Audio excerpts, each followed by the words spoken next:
بسم اللہ الرحمن الرحیم۔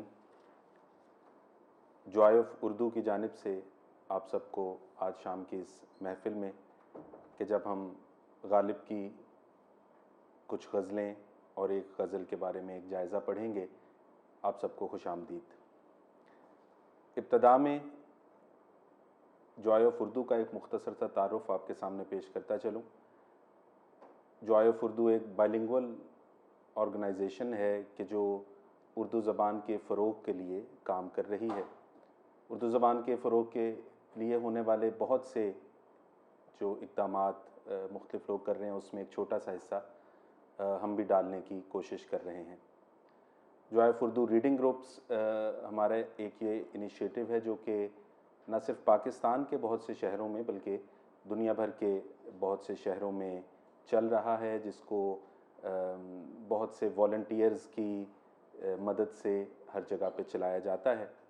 ان ریڈنگ گروپس میں اردو پڑھنے والے، اردو سے شوق رکھنے والے ہر معیار کے لوگوں کو خوش آمدید کہا جاتا ہے، بھلے وہ اردو پڑھنے میں ابھی بالکل نئے ہوں یا اردو پڑھنے میں بہت ایڈوانس لیول پہ ہوں۔ ہم چاہتے ہیں کہ ہم سب مل بیٹھ کر اردو پڑھیں، سنیں اور اس رواج کو عام کریں کہ اپنی زبان، اپنے ادب، اپنی ثقافت کو امبریس کیا جائے۔ لاہور میں جب ہم جوائے آف اردو کے یہ محفل منعقد کیا کرتے ہیں تو اس میں اکثر ہمیں معاونت اور سرپرستی حاصل رہتی ہے اس جگہ کی کہ جہاں پہ ہم آج بھی بیٹھے ہیں، اور ہم بہت شکر گزار ہیں ہست و نیست کے کہ جو ہمیں مسلسل مدد کرتے ہیں ہماری اور ہمارا ساتھ دیتے ہیں۔ تو اس کے بعد اور اس کے علاوہ یہ کہ جوائے آف اردو کے جو سوشل میڈیا پہ پیجز ہیں، فیس بک پہ، انسٹاگرام پہ، ان سب کو پلیز لائک کیجئے، سبسکرائب کیجئے، اور joyofurdu@gmail.com پہ ایک ای میل ڈراپ کر کے جوائے آف اردو کی میلنگ لسٹ میں بھی آپ سبسکرائب کیجئے تاکہ آنے والے جو ایونٹس ہیں ان کے بارے میں آپ کو مطلع کیا جا سکے۔ اب مختصر سا اپنا تعارف کرا دیتا ہوں۔ میرا نام محمد علیم زبیر ہے۔ تعارف کے باب میں یہ رسمیہ کلمات آپ نے اکثر سنے ہوں گے کہ میں ادب کا ایک ادنا سا طالب علم ہوں۔ میں تو وہ بھی نہیں ہوں، میں تو اردو ادب کا ایک قاری ہوں، اور یہاں پہ بھی چند چیزیں پڑھنے سے زیادہ شاید کچھ نہ کر سکوں۔ پیشے کے اعتبار سے اور روزگار کے اعتبار سے اردو ادب سے کچھ لینا دینا نہیں ہے، لیکن بہرحال جو اردو پڑھنے کا شوق ذوق ہے وہ یقیناً آپ سب لوگ بھی مختلف شعبہ زندگی سے تعلق رکھتے ہیں، اس کو اس چیز سے محدود نہیں ہونا چاہیے کہ ہم فل ٹائم سے بھی یہ کام کرتے ہوں۔ اب مختصر سا تعارف آج کی اس محفل کا، قبل اس کے کہ ہم وہ مقالہ پڑھنے کی طرف بڑھیں جو کہ بنیادی حصہ ہوگا۔ غالب کا تعارف ظاہر ہے کہ میں کیا کرا سکتا ہوں۔ غالب کو ہم سب جانتے ہیں، پوری دنیا جانتی ہے۔ کسی بڑے آدمی سے یہ فقرہ سنا تھا کہ غالب کے بعد آنے والا کوئی شاعر تو کیا، کوئی نثر نگار بھی یہ دعویٰ نہیں کر سکتا کہ وہ غالب کے اثر سے باہر رہ سکتا ہے۔ تو اردو زبان پہ غالب کے بہت احسانات ہیں، اور اسی سے جو اگلا موضوع ہے اس کی طرف آگے بڑھتے ہیں، وہ ہے غزل۔ آج ہم غالب کی ایک غزل کے بارے میں ایک جائزہ پڑھیں گے۔ غزل وہ صنف ہے کہ جو اردو کی ایک قدیم اور کلاسیکی صنف ہے۔ وقت کے ساتھ بہت سی کلاسیکی اصناف یا تو معدوم ہو گئیں یا ترک ہو گئیں یا بہت بہت کم لکھی جاتی ہیں، مگر غزل باوجود اس کے کہ اس کے خلاف بہت سی تحریکیں بھی چلیں، اس پہ بہت سے اعتراضات بھی کیے گئے، اس کے خلاف آنے والے بہت سے دلائل میں بہت وزن بھی تھا، مگر اس کے باوجود یہ صنف چلتی رہی اور آج تک بہت زور و شور سے لکھی جاتی ہے، پڑھی جاتی ہے، سنی جاتی ہے۔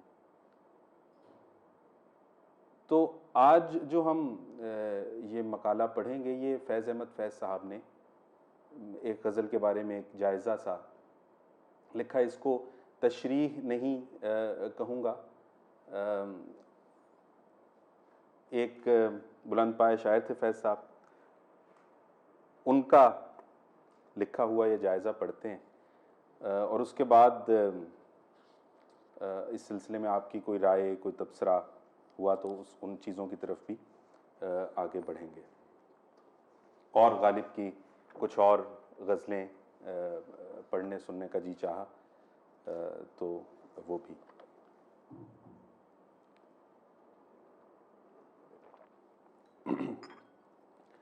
اس مقالے کی نقل آپ سب لوگوں کے پاس موجود ہے, اگر آپ چاہیں تو اس کو بھی ساتھ دیکھ سکتے ہیں, وگرنہ صرف سننا چاہیں تو.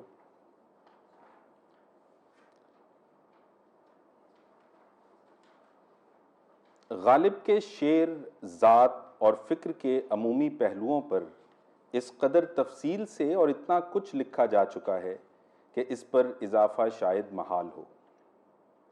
اس لیے میں آج غالب کی صرف ایک غزل سے متعلق آپ سے کچھ گفتگو کرنا چاہتا ہوں. غزل پر عام اعتراض یہ ہے کہ اس میں وحدت یعنی یونٹی کا کوئی عنصر پایا نہیں جاتا, بلکہ یہ متفرق خیالات اور جذبات کو محض بحر, ردیف اور قافیے کی رسی میں ٹانکنے کا نام ہے, اور اس میں کسی قسم کا تسلسل یا ربط نہیں ہوتا. میں سمجھتا ہوں کہ یہ تاثر صحیح نہیں ہے. دوسرے یا تیسرے درجے کے غزلیہ کلام کے بارے میں تو یہ بات کہی جا سکتی ہے, اس لیے کہ اس نوع کے شاعر تو محض قافیہ بندی کرتے ہیں, لیکن جو اچھا اور سنجیدہ غزلیہ کلام ہے اس کے بارے میں یہ اعتراض شاید صحیح نہ ہو, اور غالب کے بارے میں تو یقیناً صحیح نہیں ہے. غالب تو قافیہ بند نہیں تھے, چنانچہ وہ خود کہتے ہیں غالب نبود شیوائے من قافیہ بندی, ظلمیست کے بر کل کو ورق می کنم شب. وہ تو کل کو ورق پر ظلم کرتے تھے. ظاہر ہے کہ محض متفرق مضامین کو یکجا کرنا غالب کو اچھا نہ لگا ہوگا. اتنا ضرور ہے کہ غزل میں جس قسم کی وحدت پائی جاتی ہے وہ مضمون یا خیال کی وحدت نہیں ہوتی, بلکہ اس چیز کی وحدت ہوتی ہے جس کو آپ موڈ کہہ لیں یا ایک کیفیت کہہ لیں. اگر آپ غالب کے کلام پر نظر ڈالیں تو ان کے پختہ زمانے کے کلام میں دیکھیں گے کہ ہر غزل قریب قریب ایک ہی موڈ کی ہے یا ایک ہی کیفیت کی حامل ہے. نہ صرف یہ بلکہ اس موڈ کی بھی جو مختلف کیفیتیں ہیں ان میں بھی ایک ترتیب پائی جاتی ہے, اور اسی کی مثال میں اس وقت پیش کرنے والا ہوں. لیکن ظاہر ہے کہ وحدت کا یہ عنصر بالکل بین اور جلی نہیں ہے, بلکہ غزل کا یہ تسلسل باطنی ہوتا ہے جو محض محسوس کیا جا سکتا ہے. ظاہری طور سے اس کی دو صورتیں ہیں. مشکل الفاظ کی چلیے. غزل کا یہ تسلسل باطنی ہوتا ہے جو محض محسوس کیا جا سکتا ہے. ظاہری طور سے اس کی دو صورتیں ہیں, ایک تو بحر کا انتخاب, دوسرے زمین یعنی قافیہ ردیف کا انتخاب. یہ غزل کے میٹر کی بات ہو رہی ہے کہ وہ کس سائز کا ہے اور اس میں ردیف قافیہ کیا ہے. اس کی وضاحت فیض صاحب کس طریقے سے کرتے ہیں. یہ بالکل واضح بات ہے کہ آپ کوئی بہت اداس مضمون کسی چلتی ہوئی دھن میں نہیں گا سکتے, اس میں وہ آہنگ پیدا نہ ہوگا جو مقصود ہے. بحر کا انتخاب اپنی جگہ یہ متعین کرتا ہے کہ اس غزل کا موڈ کیا ہے, یا غزل کی کیفیت اس چیز کا فیصلہ کرتی ہے کہ اس کے لیے کون سی بحر موزوں ہے. بحر میٹر. دوسرے یہ کہ جو زمین یا قافیہ ردیف اور خاص طور سے ردیف انتخاب کی جاتی ہے اس سے بھی ایک خاص لگاؤ ہوتا ہے اس جذبے یا کیفیت کا جس کے تحت وہ غزل وارد ہوئی اور لکھی گئی. ردیف وہ غزل کے آخری چند الفاظ ہیں جو ہر شعر کے آخر میں دہرائے جاتے ہیں. جس غزل کا میں آپ سے ذکر کرنا چاہتا ہوں وہ غالب کی غالباً سب سے طویل اور ان کی فکر اور تکنیک کی سب سے نمائندہ غزل ہے. 17 اشعار کی یہ مشہور غزل آپ کو ضرور یاد ہوگی. مدت ہوئی ہے یار کو مہماں کیے ہوئے, جوش قدح سے بزم چراغاں کیے ہوئے. اس غزل میں شروع سے آخر تک ایک بنیادی مضمون ہے اور ایک بنیادی کیفیت ہے، بلکہ یہ بالکل ایک راگ یا ایک میوزیکل کمپوزیشن یا ایک فلم کی طرح ہے۔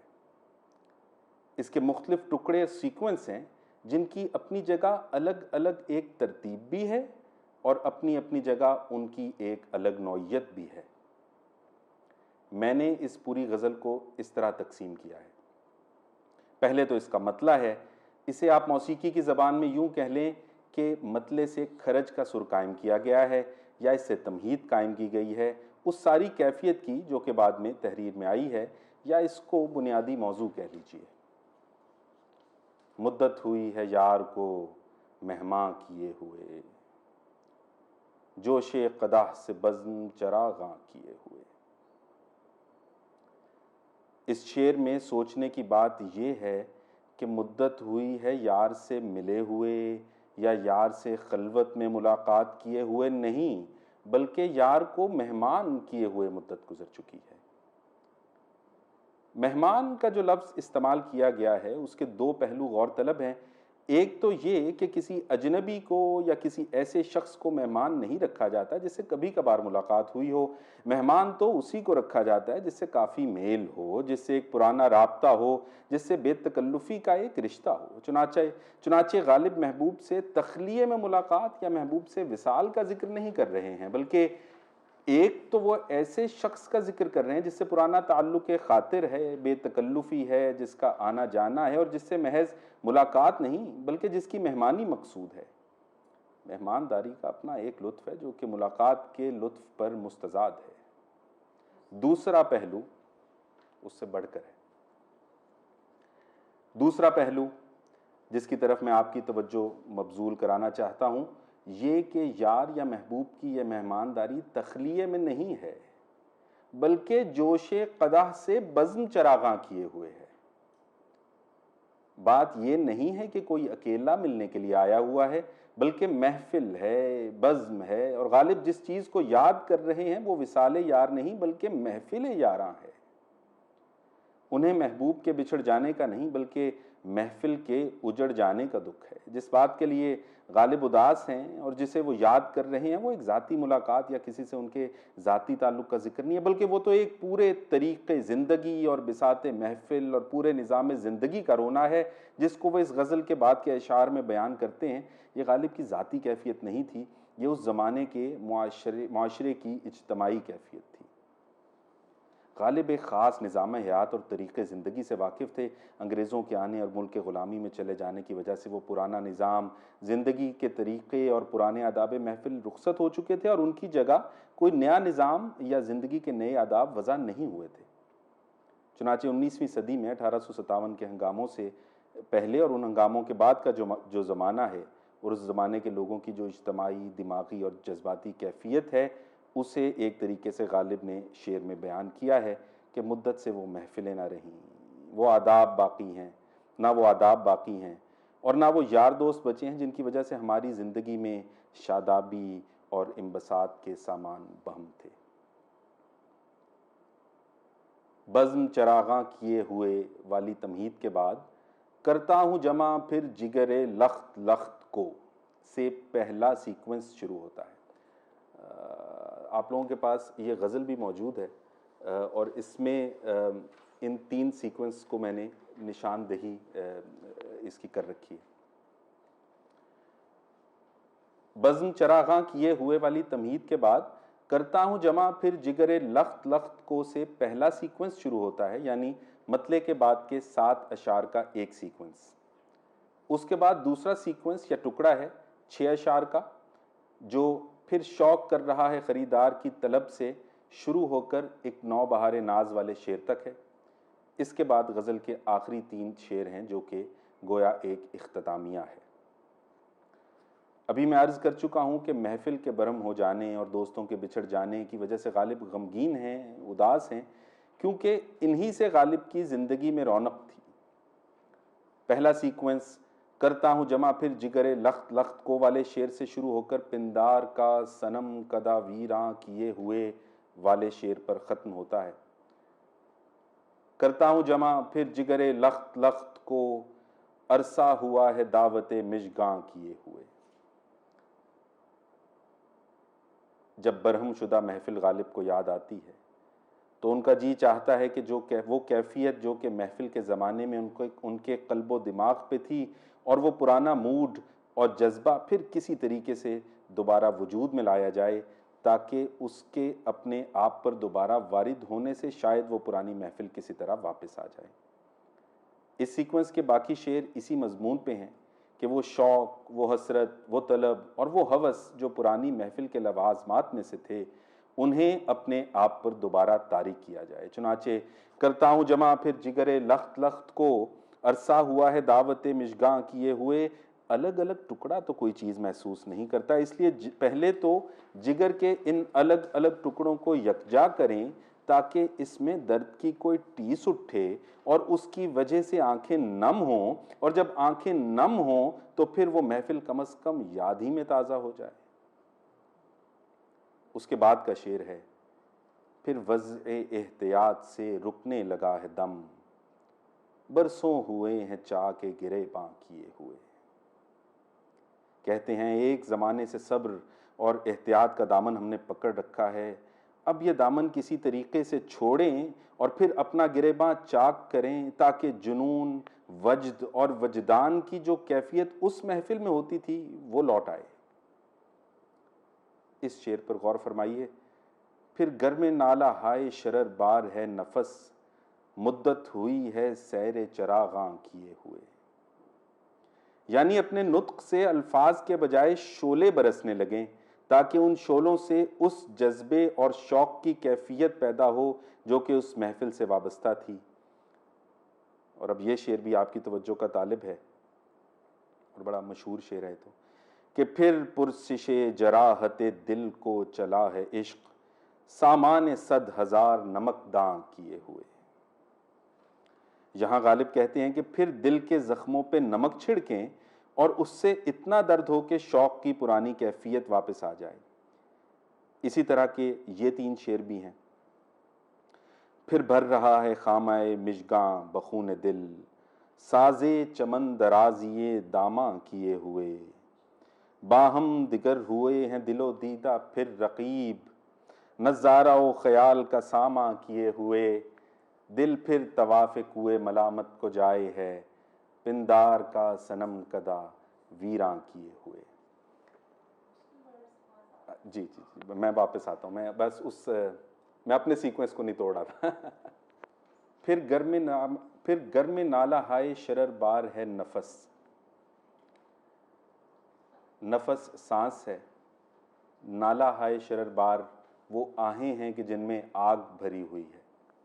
تو پھر گرم نالہ ہائے شرر بار ہے نفس، میرے سانس سے وہ آگ کی بھری ہوئی آہیں باہر آنے کو ہیں کہ مدت ہوئی ہے سیر چراغاں کیے ہوئے، کہ جب یہ آہیں، یہ چنگاریاں باہر آئیں گی تو ان سے باہر ایک چراغاں منعقد ہو جائے گا، ایسی آگ لگے گی.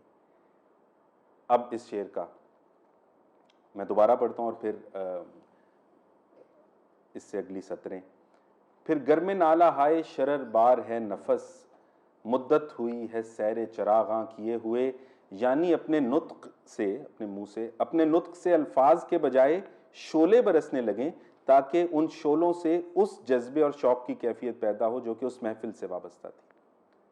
اب اگلا شعر جو ہے، پھر پرسش جراحت دل کو چلا ہے عشق. پرسش سوال کرنا ہے، جراحت سرجری ہے، تو جراحت دل کو چلا ہے عشق، اور ساتھ سامان کیا ہے؟ نمک. پھر پرسش جراحت دل کو چلا ہے عشق، سامان 100,000 نمکداں کیے ہوئے. میں نمک تو چھوٹا لگ رہا تھا.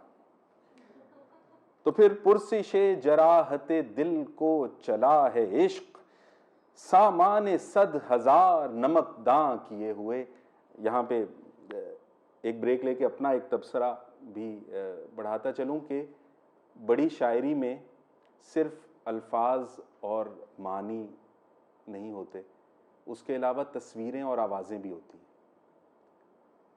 تو اب یہ جو کیفیت تھی اس کو اس کی تشریح نہیں کی جا سکتی.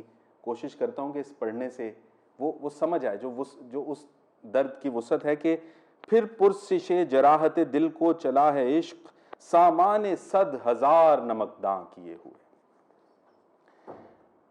یہاں غالب کہتے ہیں کہ پھر دل کے زخموں پر نمک چھڑکیں اور اس سے اتنا درد ہو کہ شوق کی پرانی کیفیت واپس آ جائے۔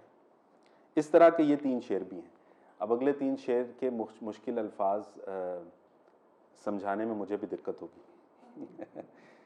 پھر بھر رہا ہے خامہ مژگاں بخون دل، ساز چمن درازی داماں کیے ہوئے۔ مژگاں آنکھیں ہیں، پلکیں ہیں، اور وہ خون دل سے بھری جاتی ہیں، اور اس سے جو دامن ہے اس میں چمن درازی ہو جائے گی۔ چمن باغ ہے تو وہ گل کھلیں گے دامن میں کہ جو جگر سے نکلنے والا خون آنکھوں سے باہر آئے گا۔ کہ پھر بھر رہا ہے خامہ مژگاں بخون دل، ساز چمن درازی داماں کیے ہوئے۔ ہاں ہاں، کیا خوبصورت استعار ہے۔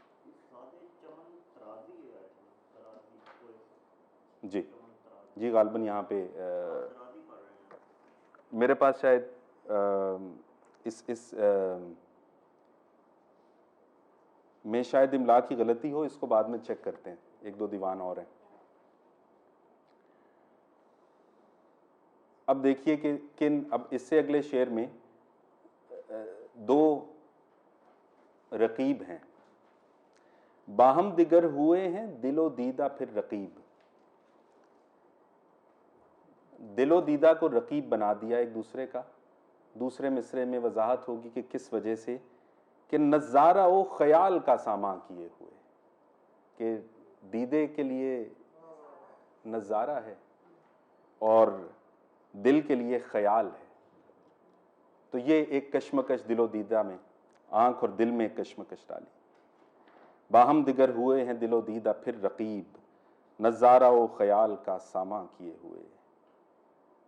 اور یہ بھی مشہور شعر ہے، اس کی آگے وضاحت موجود ہے، اور خیر پچھلے 3 شعروں کی بھی آگے ایک وضاحت آئے گی، اور وہ ایک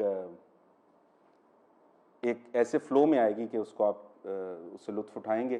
یہ مشہور شعر ہے کہ دل پھر طواف کوئے ملامت کو جائے ہے، پندار کا صنم کدا ویراں کیے ہوئے۔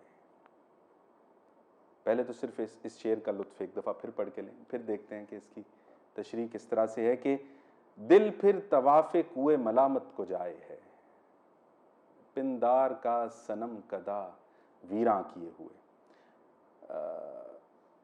آخری شعر کے الفاظ غور طلب ہیں، جس میں کوئے ملامت کے طواف اور پندار کے صنم کدے کا ذکر ہے۔ کوئے ملامت سے مراد ہے کوئے یار، اور اس کوئے یار کو تو کعبہ ٹھہرایا ہے جس کا طواف کرنے کو جی چاہتا ہے، اور اپنے پندار اور اپنی انا کو صنم کدا قرار دیا ہے۔ کوئے یار اور عشق یار تو حقیقت ہے، اور اپنے آپ پر جو گھمنڈ ہے اور اپنا جو پندار ہے وہ صنم کی طرح باطل ہے۔ عاشقی حقیقت ہے اور خود پسندی باطل ہے۔ یہ مسائل تصوف، یہ تیرا بیان غالب، تجھے ہم ولی سمجھتے، میں اس کو کہتا ہوتا ہوں کہ بھلے بادہ خار ہوتا۔ کوئے یار اور عشق یار تو حقیقت ہے، اور اپنے آپ پر جو گھمنڈ اور اپنا جو پندار ہے وہ صنم کی طرح باطل ہے۔ عاشقی حقیقت ہے اور خود پسندی باطل ہے۔ ایک کعبہ ہے اور دوسرا صنم کدا۔ الفاظ میں جو بین السطور رعایت رکھی گئی ہے وہ دیکھنے کے قابل ہے۔ اس شعر پر پہلا سیکوینس ختم ہوتا ہے، اس کے بعد سیکوینس اس شعر سے شروع ہوتا ہے۔ پھر شوق کر رہا ہے خریدار کی طلب، عرض متاع عقل و دل و جان لیے ہوئے۔ عقل، دل اور جان کو وار کے شوق چاہتا ہے کہ اب کوئی ایسا خریدار پیدا ہو جس پر وہ سب کیفیتیں طاری ہوں جو پہلے بیان کی گئی ہیں۔ یعنی طلب اس بات کی کہ جگر کے ٹکڑے ٹکڑے ایک جاں ہوں، طلب اس بات کی کہ صبر کو چھوڑ کر جنون اختیار کر لیں، اس بات کی طلب کے الفاظ سے شعلے بھڑکنے لگیں، اس بات کی طلب کے زخم دل پر نمک چھڑکا جائے، اس بات کی طلب کے آنکھیں خون سے بھر جائیں، اس بات کی طلب کے نظارہ و خیال میں دل اور آنکھیں ایک دوسرے کا مقابلہ کرنے لگیں اور اپنی ذات کے صنم کدے کو ویران کر کے اپنے محبوب کے کوچے میں طواف کے لیے دوبارہ جائیں۔ اس طلب کا نتیجہ کیا ہے؟ دوسرا سیکوینس اس سارے شوق اور طلب کا نتیجہ ہے، اس لیے وہ منظرنامہ جس کو وہ محفل یار سے مخصوص کرتے ہیں اسی طلب کے جواب میں بیان کرتے ہیں۔ یہ سیکوینس یا منظرنامہ اتنا مربوط اور مسلسل ہے کہ اگر آپ کسی شعر کی جگہ بدل دیں، یعنی اوپر کا شعر نیچے یا نیچے کا شعر اوپر کر دیں، تو تسلسل ٹوٹ جائے گا، منظرنامہ بگڑ جائے گا اور سیکوینس غلط ہو جائے گا۔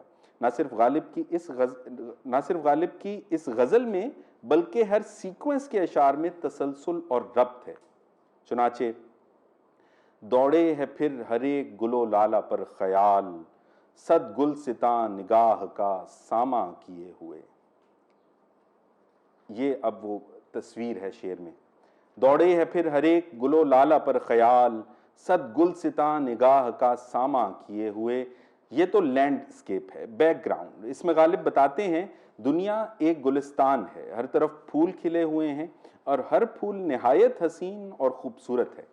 یہ پس منظر ہے اس واردات کا جس کا ذکر وہ بعد کے اشعار میں کرتے ہیں۔ اس گلستان میں کیا ہوتا ہے؟ کہتے ہیں پھر چاہتا ہوں نامۂ دلدار کھولنا، پھر چاہتا ہوں نامۂ دلدار کھولنا، جان نظر دل فریبیے عنواں کیے ہوئے۔ نامۂ دلدار محبوب کا خط ہے اور جان نظر دل فریبی اس کا جو صرف ٹائٹل ہے، صرف اس کی دل فریبی پر جان چھڑک دینے کو تیار ہیں کہ پھر چاہتا ہوں نامۂ دلدار کھولنا، جان نظر دل فریبیے عنواں کیے ہوئے۔ آگے ذاتی کیفیت شروع ہوتی ہے جو کہ اس لحاظ سے ذاتی نہیں ہے کہ یہی کیفیت بہت پہلے سے اور آج تک لوگوں پر گزرتی آئی ہے۔ اس کیفیت کی پہلی منزل تو یہ ہے کہ محبوب نہ سامنے ہے اور نہ کہیں آس پاس بلکہ نظر سے دور اور غائب ہے۔ اس لیے غالب خط کا ذکر کرتے ہیں، نامۂ دلدار آتا ہے۔ چونکہ نامۂ دلدار میں عنوان محبوب کے ہاتھ کا لکھا ہوا ہے، اس لیے دوست کے حسن اور اس کی محبوبیت کی صرف ایک نشانی ہے اور وہ نامۂ دلدار کا عنوان اور سرنامہ ہے۔ یہ عنوان بجائے خود اتنا دل فریب ہے کہ غالب اسی پر جان چھڑکنے کو جی چاہتا ہے۔ نہ محبوبیت کا قرب، نہ اس کا دیدار اور نہ اس کا وصال، صرف اس کا خط آیا ہے۔ اب دوسری منزل کی طرف چلیے۔ مانگے ہے پھر کسی کو لبے بام پر ہوس، زلف سیاہ رخ پہ پریشاں کیے ہوئے۔ بام بالکنی ہے، محبوب ہے تو صحیح مگر بام پر ہے، آس پاس نہیں، دور بام پر ہے۔ اور جب بام پر ہے تو وہاں سے صرف اس کی زلف سیاہ ہی نظر آ سکتی ہے، باقی نقوش پر نظر نہیں پہنچ سکتی۔ زلف سیاہ کا صرف ایک سایہ سا نظر آتا ہے۔ رخ محبوب کی دوسری تفاصیل نظر سے اوجھل ہیں۔ پہلی منزل میں نامۂ دلدار کا ذکر اور دوسری منزل میں دور سے دیدار یار کا تذکرہ۔ اب تیسری منزل یا تیسرا مرحلہ یوں ہے، چاہے ہے پھر کسی کو مقابل میں آن کے، سرمے سے تیز دشنائے مژگاں کیے ہوئے۔ محبوب اب بام سے اتر کر سامنے آ گیا ہے، مقابل میں ہے۔ اگر مقابل میں ہے تو جس طرح بام پر سب سے نمایاں چیز زلف سیاہ تھی، اسی طرح اپنے سامنے ہونے پر سب سے نمایاں چیز ظاہر ہے کہ دشنائے مژگاں ہے۔ یہ آنکھوں کی، پلکوں کی تیزی ہے۔ چہرے کے نقوش میں سب سے جاذب نظر اور دلکش چیز محبوب کی آنکھیں ہی ہو سکتی ہیں۔ اس کے بعد ملاقات کا بیان ہے، یہ چوتھی منزل ہے۔ ایک نو بہار ناز کو تاکے ہے پھر نگاہ، چہرہ فروغ مے سے گلستاں کیے ہوئے۔ نامے کے بعد دیدار، دیدار کے بعد ہم نشینی، ہم نشینی کے بعد ہم پیالگی۔ یعنی بے تکلفی کی یہ صورت ہے کہ اب چہرہ فروغ مے سے گلستاں کیے ہوئے ہیں۔ مقابل ہونے اور ملاقات کے بعد محفل آرائی اور یاروں کے ساتھ ہم نشینی کی طرف اشارہ ہے۔ اس غزل کا مطلع اگر آپ پھر ایک بار یاد کر لیں تو محسوس کریں گے کہ جوش قدح کے بعد اب کسی قسم کا ابہام یا دھندلکا باقی نہیں رہتا۔ اگر موسیقی کی اصطلاح استعمال کی جائے تو کہیں گے کہ اس دوسرے سیکوینس کے سارے شعر چڑھتے ہوئے سر میں ہیں، سیکوینس اوپر کی طرف جا رہا ہے۔ اب آخری سیکوینس شروع ہوتا ہے جس کے اشعار اترتے ہوئے سر میں ہیں۔ یہاں پہنچ کر غالب کو یکایک خیال آتا ہے کہ یہ سب بیکار باتیں ہیں، کیونکہ نہ تو محبوب آئے گا، نہ گریباں چاک کریں گے، اور نہ شوق کا وہ عالم ہم پہ طاری ہوگا جس کے لیے ہم بھٹکتے پھرتے ہیں۔ بلکہ غالب اعتراف شکست کرتے ہیں۔ اس سیکوینس میں 3 شعر ہیں۔ پھر جی میں ہے کہ در پہ کسی کے پڑے رہیں، سر زیر بار منت درباں کیے ہوئے۔ نہ محبوب بام پر آئے گا، نہ اس کا خط آئے گا، نہ قرب حاصل ہوگا، نہ محفل سجے گی، نہ یار دوست جمع ہوں گے، اس لیے کم از کم اتنا تو ہو کہ سر زیر بار منت درباں کیے ہوئے ہم یار کے در پر پڑے رہیں۔ اس شعر میں کہیں کوئی اشارہ نہیں ہے کہ در کے اندر جانے کی کوئی خواہش ہے۔ شوق اور اضطراب ختم ہو چکا، اس لیے اب صرف اتنی اجازت مل جائے کہ ہم اس کے در پر پڑے رہیں تاکہ محبوب سے کچھ نہ کچھ لگاؤ اور تعلق قائم رہے۔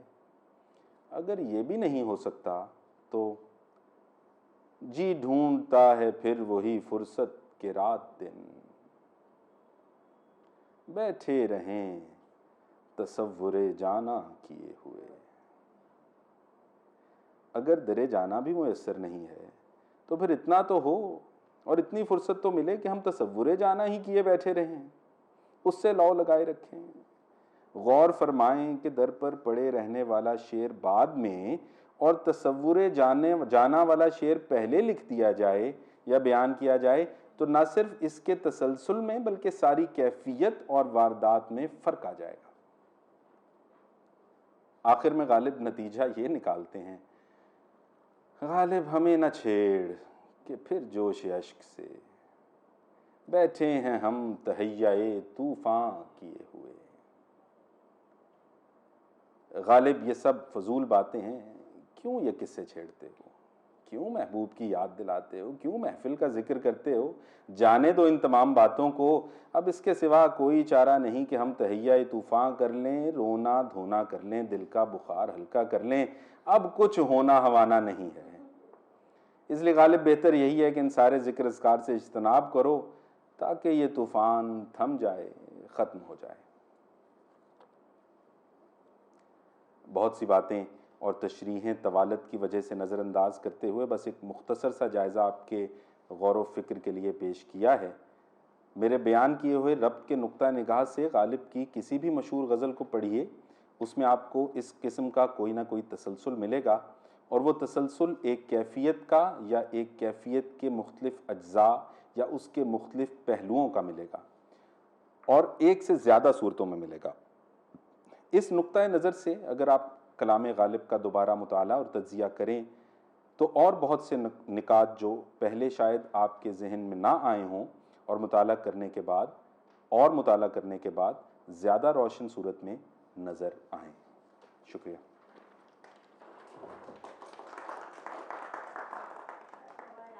سوالات تو میں کیا لے سکوں گا، آپ لوگوں کی کوئی رائے کو تبصرہ ہو تو وہ ضرور کیجئے، اس کے اوپر میری جو رائے ہوگی وہ دے دوں گا۔ جواب دینے کے قابل تو میں اس لیے میں نے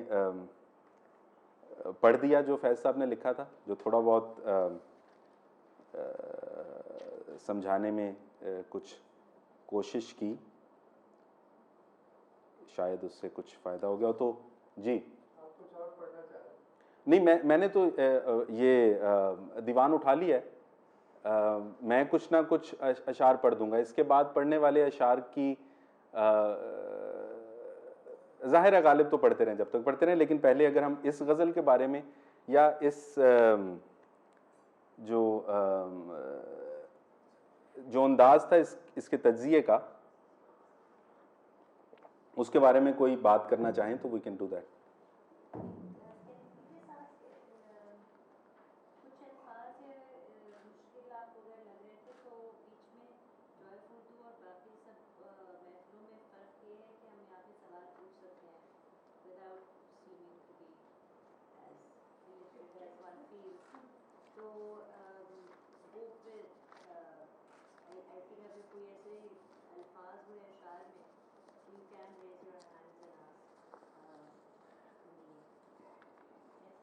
جی جی جی آف کورس.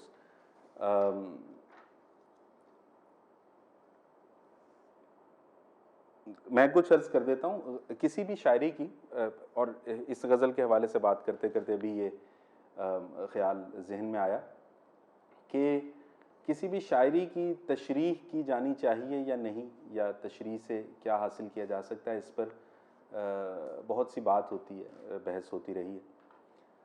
اصل میں چونکہ ہم کلاسیکی شاعری کی زبان سے, اس کے مزاج سے آج کچھ دور آ چکے ہیں, اس وجہ سے بعض اوقات تو تشریحوں کو اس لیے دیکھ لیا جانا چاہیے کہ ہمیں تو بنیادی اصطلاحات کی سمجھ نہیں ہوتی. لیکن آپ جب بھی کوئی تشریح یا کوئی تجزیہ یا کوئی رائے دیکھیں تو اس زاویے کو, اس معنی کو حتمی مت سمجھیے اور اپنے آپ کو اس پر محدود مت کیجیے. غالب کی اس غزل کے ایک ایک شعر کے اوپر پورا پورا مقالہ لکھا جا سکتا ہے, لیکن ایک ایک خاص زاویہ کہ غزل میں کس طریقے سے ربط اور تسلسل پایا جاتا ہے, اس مقالے میں صرف اس کو زیر نظر رکھا گیا تھا اور اس کو ایکسپلین کیا گیا تھا. تو اس غزل کو سمجھنے کے لیے بھی اور اس طریقے سے اور کسی بھی کلام کو سمجھنے کے لیے اور بہت سے زاویے ہو سکتے ہیں. الفاظ کو سمجھنے میں کسی بھی بڑی شاعری کے, اور یہ بات میں اپنے بزرگوں سے, استادوں سے مستعار لی ہوئی بات کر رہا ہوں, کہ بڑی شاعری کو سمجھنے کے لیے ہمیں کچھ ایفرٹ, کچھ تکلیف کرنی چاہیے, جو کہ لغت کھولنا جس کا آغاز ہے. بہت سے الفاظ ایسے ہوتے ہیں کہ جن کا ہم آج کل روزمرہ میں استعمال نہیں کرتے, اور صرف روزمرہ کے الفاظ اگر استعمال کر دیے جائیں تو شاید غالب کے معیار کی شاعری ہو بھی نہ سکے. کچھ تشبیہیں, کچھ استعارے, کچھ اصطلاحات وہ تو خود بناتے ہیں, تو اس کو سمجھنے کے لیے ہمیں اپنے آپ کو بھی کچھ ایلیویٹ کرنا پڑتا ہے تاکہ بڑی شاعری وہ ہمارے لیے بالکل نیچے نہیں آ سکتی. کچھ ہمیں تکلیف کرنی چاہیے, کچھ کوشش کرنی چاہیے. تو کوئی کچھ کہنا چاہے یا کچھ غزلیں اور پڑھیں؟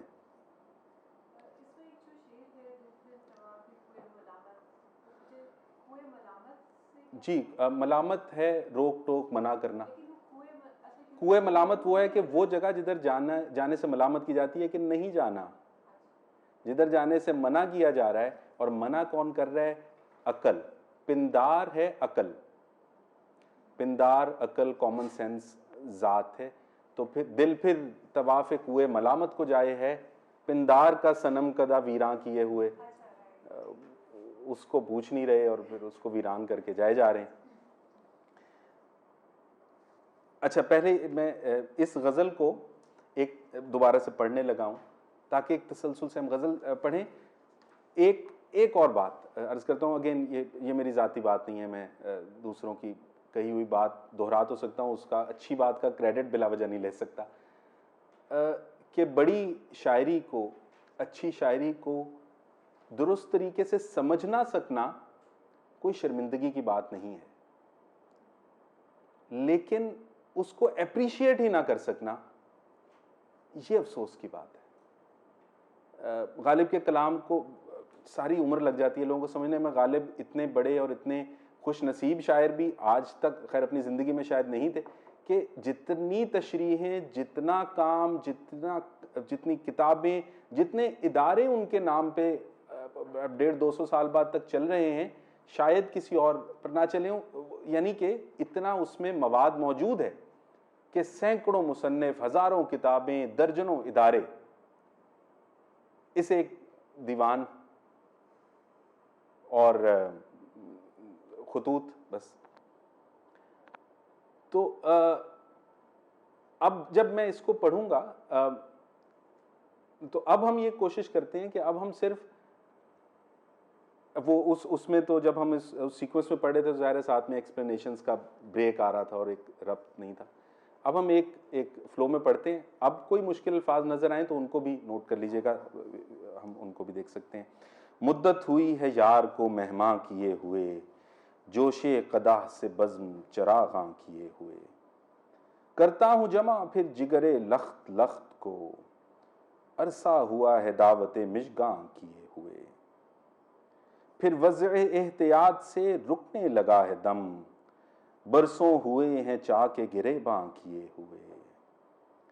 پھر گرم نالہ ہائے شرر بار ہے نفس, مدت ہوئی ہے سیر چراغاں کیے ہوئے. پھر پرسش جراحت دل کو چلا ہے عشق, سامان 100,000 نمکداں کیے ہوئے. پھر بھر رہا ہوں خامہ مژگاں بخون دل, سازے چمن ترازیے داماں کیے ہوئے. باہم دیگر ہوئے ہیں دل و دیدہ پھر رقیب, نظارہ و خیال کا ساماں کیے ہوئے. دل پھر طواف کوئے ملامت کو جائے ہے, پندار کا صنم کدا ویراں کیے ہوئے. پھر شوق کر رہا ہے خریدار کی طلب, عرض متاع عقل و دل و جاں کیے ہوئے. دوڑے ہے پھر ہر ایک گل و لالہ پر خیال, 100 گلستاں نگاہ کا ساماں کیے ہوئے.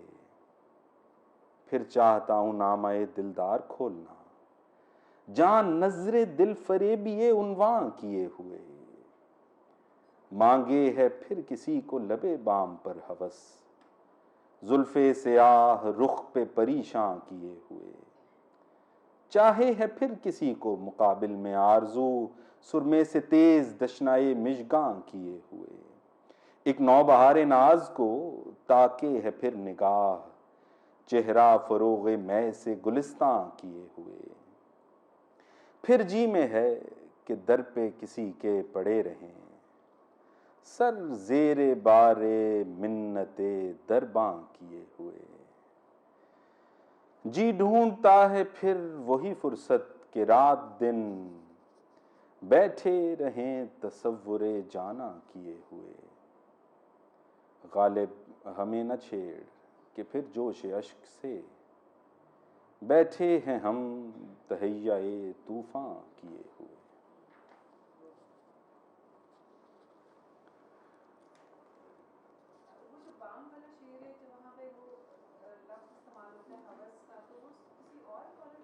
جی جی بالکل, ہوس سے صرف منفی معنی نہیں لیے جاتے.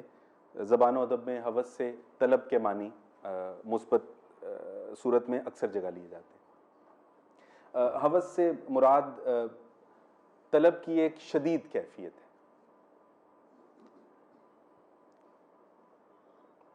چہرہ فروغ میں سے گلستاں کیے ہوئے, فروغ میں سے کیا مراد؟ فروغ میں, جب میں کی سرخی آپ کے چہرے پہ آئے گی, جب شراب کی سرخی آپ کے چہرے پہ آئے گی تو چہرہ گلستاں ہو جائے گا. یہ اس کے آفٹر ایفیکٹس ہیں. جو اگلا شعر ہے, اگلے شعر کا دوسرا مصرع, سر زیر بار منت درباں کیے ہوئے. درباں جو باہر آپ کا دربان ہے, اس کی منت اور اس کے بس پڑے ہوئے ہیں دروازے پہ. پھر جی میں ہے کہ در پہ کسی کے پڑے رہیں, سر زیر بار منت درباں کیے ہوئے. دربان کی منت کے وزن کے نیچے ہو کے تو بالکل یہاں پہ عاجزی آ گئی ہے. جوش قدح, قدح بھی شراب ہے, پیالے ہیں, تو جوش قدح سے بزم چراغاں ہو رہی ہیں. اس میں سے وہ, اس جوش میں سے وہ آگ ہے, پوری بزم چراغاں ہو رہی ہیں. سو مدت ہوئی ہے یار, اور یہیں پہ ایسے فیض صاحب نے یہ کہا کہ محفل ہے کہ جس میں بزم چراغاں ہو رہی ہیں, خلوت نہیں.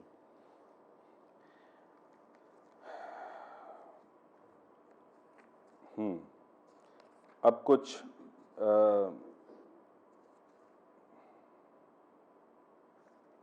سادے چمن ترازی داماں, ترازی داماں سے کیا مراد ہے؟